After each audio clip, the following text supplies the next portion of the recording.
2 Andes அவர்களின் ஆசைகள் தீராத நிலையில் என்ன செய்தார்கள் என்று தெரிந்தால், பெண்கள் இப்படியும் இருப்பார்களா என்று நீங்கள் ஆச்சரியப்படுவீர்கள். ஓ, செக்ஸி பெண்கள்! இந்த கதையை நான் உங்களிடம் சொல்வது என்றால், இந்த கதையில் நடக்கும் விஷயங்கள் உங்கள் வாழ்க்கையில் வரும்போது நீங்கள் ஜாக்கிரதையாக இருக்க வேண்டும் என்றும், அது மட்டுமல்ல, இந்த கதையில் வரும் பாத்திரங்கள் உங்கள் நிஜ வாழ்க்கையில் சந்தித்தால் அவர்களுடன் ஜாக்கிரதையாக இருக்க வேண்டும் என்றும் உங்களை எஜுகேட் செய்ய இந்த கதையை சொல்கிறேன். கொஞ்சம் ஹாட்டான விஷயம். எங்க சேனல் புதிதாக பார்ப்பவர்கள் சப்ஸ்கிரைப் பண்ணுங்க, லைக் பண்ணுங்க, ஷேர் பண்ணுங்க. இப்ப கதைகளுக்கு போவோம் வாங்க.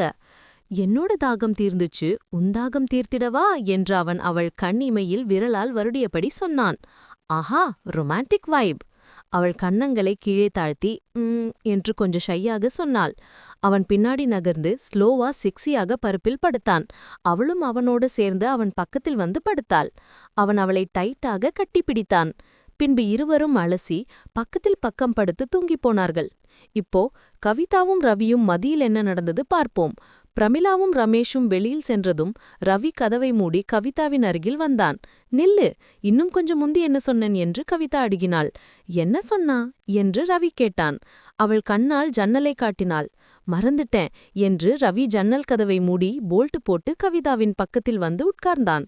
அவன் உட்கார்ந்தவுடன் கவிதா அவன் மடியில் தலை வைத்து படுத்து, சொல்லு, ரவளிக்கும் உனக்கும் மதியில் என்ன நடந்தது என்று கேட்டாள். ஓஹோ, கொஞ்சம் ஸ்பைசி குவேஷன். ஒண்ணுமில்லடி என்று ரவி சொன்னான். என்னோட முன்னாடி உன் டிராமா எல்லாம் வேண்டாம், சொல்லுடா என்று கவிதா கெஞ்சினாள். அவன் கொஞ்சம் முகமாட்டமாக இருக்கும்போது, சொல்லுடா, நீங்களோட வியாபாரம் எங்க வரப்போகுது தெரிஞ்சாதான் அடுத்து என்ன பண்ணலாம்னு யோசிப்பேன் என்று சொன்னாள். அவன் பூ போட்டு நட்டு எல்லாம் சொல்லிவிட்டான். எல்லாம் கேட்டதும் கவிதா சிரித்து, ஹா, கிஸ்ஸு வர வந்துச்சுன்னு சொல்ற, அப்போ சொல்றதென்ன என்று சொன்னாள். Kiss, hot moment. அவள் இப்படி சொன்னதும் ரவி உஷாராக, அப்போ போய் ரவளியே இழுத்துட்டு வந்துடவா என்று கேட்டான். போ, ஒரு குத்து வாங்கிடுவா என்று கவிதா சிரித்துக்கொண்டே சொன்னாள். அதென்ன ஆண்டி, கிஸ்ஸு வர வந்திருக்குல்ல என்று அவன் இன்னசென்ட்டாக கேட்டான். அது வேற சந்தர்ப்பம்டா, இருட்டு, யாருமில்லாத இடம், வயசு வெறி எல்லாம் சேர்ந்து அப்படி நடந்துச்சு. ஆனா இப்ப எதுக்கு படுத்த இடத்துலெல்லாம் அப்படி பண்ணா? ரவளி பயந்து ரிவர்ஸ் ஆகிடுவா என்று சொன்னாள். ஐயோ, கொஞ்சம் கேர்ஃபுல்லா இருடா என்று கேட்டான். என்ன பண்றது என்று கவிதா கேட்டாள். உனக்கு ஆல்ரெடி எக்ஸ்பீரியன்ஸ் இருக்குல்ல, ஞாபகம் பண்ணிக்கோ என்று கவிதா சொன்னாள். எனக்கு எக்ஸ்பீரியன்ஸா என்று அவன் கேட்டான். ஹா, நம் 2 பேருக்கும் மதில ஒன்னும் நடக்கலையா என்று அவள் கெஞ்சினாள். ரொம்ப நடந்துச்சுடி, ஆனா இப்போ இல்ல. முதலிலிருந்து நீ என்னை எப்படி ரெச்சகொட்டின ஞாபகம் பண்ணிக்கோ என்று அவள் கொஞ்சம் சிகுபட்டு சொன்னாள். ஓ, செக்ஸி ஃபிளாஷ்பேக். அவன் அவள் பேச்சுக்கு ஆச்சரியப்பட்டு என்ன என்று கேட்டான். எனக்கு தெரியாம என்னை டச் பண்றது, எப்பொழுதும் என்னை பார்க்கிறது என்று அவள் சொல்லும்போது, அதெல்லாம் உனக்கு முன்னாடியே தெரியுமா என்று ரவி ஆச்சரியமாக கேட்டான். தெரியாதா? தெரிஞ்சதாலதான் உனக்கு சான்ஸ் கொடுத்தேன், இல்லாட்டி எதுக்கு தருவேன் என்று அவள் முசி முசி சிரித்துக்கொண்டே சொன்னாள். ஆஹா, ஆண்டியோட மாஸ்டர் பிளான். அவள் சிரிக்கும்போது அவன் முதலில் நடந்ததை ஞாபகம் பண்ணினான். 1 வருஷம் முந்தி எக்ஸாம்ஸ் முடிந்த காலத்தில் ஃப்ரெண்ட்ஸோட பேசிக்கிட்டு இருந்தவன், இருட்டு ஆனபோது அம்மா திட்டுவாள் என்று வீட்டுக்கு கிளம்பினான். கிரவுண்டில் நடந்து போகும்போது காலுக்கு ஏதோ தடுக்கியது. என்ன என்று பார்த்தால் அது ஒரு புக்காக இருந்தது. கையில் எடுத்து உற்சாகத்தோடு பார்த்தான். வெண்ணிலையில் சரியாக தெரியல. கொஞ்ச தூரத்துல இருந்த லைட் அருகில் போய் புக்கை திறந்து ஒரு பேஜ் படித்தான். அது படித்த உடனே அவனுக்கு மத்தி போகுது. ஒரு பேஜ் படிச்சதும் அவன் உடம்பில் வைப்ரேஷன்ஸ் ஆரம்பிச்சது. ஹாட்டான கான்டென்ட். அப்படியே அதிர்ந்து புக்கை ஷர்ட்டுக்குள்ள வச்சு கப்பு கப்புன்னு வீட்டுக்கு வந்துட்டான். வீட்டுக்கு வந்ததும் அம்மா கிச்சனில் இருந்தாள்.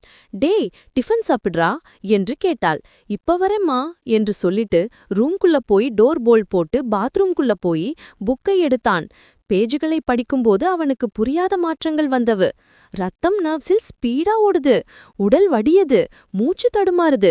புக்கில் ஒரு டீனேஜ் பையனும் ஆண்டியும் நடக்கும் கதை. அதை படிக்கும்போது, இப்படி ஒரு ஆண்டி எனக்கு கிடைச்சா நல்லா இருக்கும் என்று யோசித்தான். ஆனா அவன் வயசுல யாரு என்று தெரியல.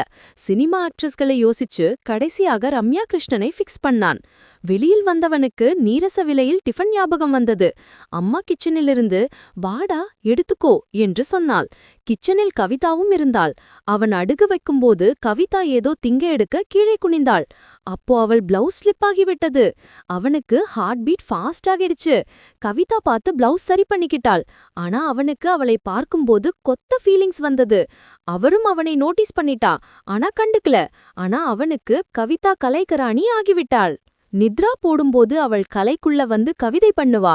பாத்ரூம்க்கு போயிருந்தா அவளும் ஜோட்டே வருவா மாதிரி ஃபீல் பண்ணுவா. ஒரு நாள் மெயின் டோரில் கவிதா வரும்போது 3 நீல சேரி கட்டி வந்தாள். அவள் அழகு டபுளாக தெரிஞ்சிடுச்சு. அவன் பாத்ரூம்க்கு திரும்பி போகும்போது கவிதா வந்து, என்னடா நீரசமா இருக்கியா என்ன என்று கேட்டாள். அம்மா எங்கடா என்று கேட்டாள். அவன் அம்மாவை தேடும்போது அவள் இன்னும் நெருங்கி, என்னடா ஜுவரம் போல இருக்கு? இல்லம்மா சும்மா இருக்கு என்றாள் சொன்னாள். நான் வரும் வரை ஆண்டிக்கு கம்பெனி கொடு என்று ரூமுக்கு போய்விட்டாள். கவிதா சிரித்து, டேய் கம்பெனி தரியா என்று சொல்லிட்டு சோஃபாவில் உட்கார்ந்து டிவி பார்த்தாள். அவன் அவள் பக்கத்தில் உட்கார்ந்து அவளையே சைட் அடித்தான். ஒரு சரி ஆண்டினை டச் பண்ணா லைஃப் செட் ஆயிடும் என்று யோசித்தான். ஆனால் எப்படி டச் பண்றது என்று தெரியல. அப்போது அவள் கையில் நியூ போன் பார்த்தான். கொத்த போனா ஆண்டி என்று கேட்டான். ஆமாண்டா கொத்தது என்றாள். நோட்லமா என்று கேட்டான். அவள் போனை கொடுத்து, நோடுடா எப்படி யூஸ் பண்றதும் சொல்லுடா, ரமேஷ் போசு கொடுக்கிறான் என்று சொன்னாள். அவன், இனிமே நீ என்ன கேட்டாலும் நான் பண்றேன் என்று போனை ஓபன் பண்ணான். அவள் குத்தூகலத்தோடு அவன் பக்கத்தில் வந்தாள். அவன் மெனு ஓபன் பண்ணும்போது அவளை டச் பண்றது போல மொகாசை தடவினான். அது தகிடும்போது அவனுக்கு கரண்ட் ஷாக் அடித்த மாதிரி ஆயிற்று. இந்த எபிசோடோட முடிச்சுக்கிறேன் ஃப்ரெண்ட்ஸ். நெக்ஸ்ட் பார்ட்ல மீட் பண்ணுவோம். பாய், ஸ்டே செக்ஸி.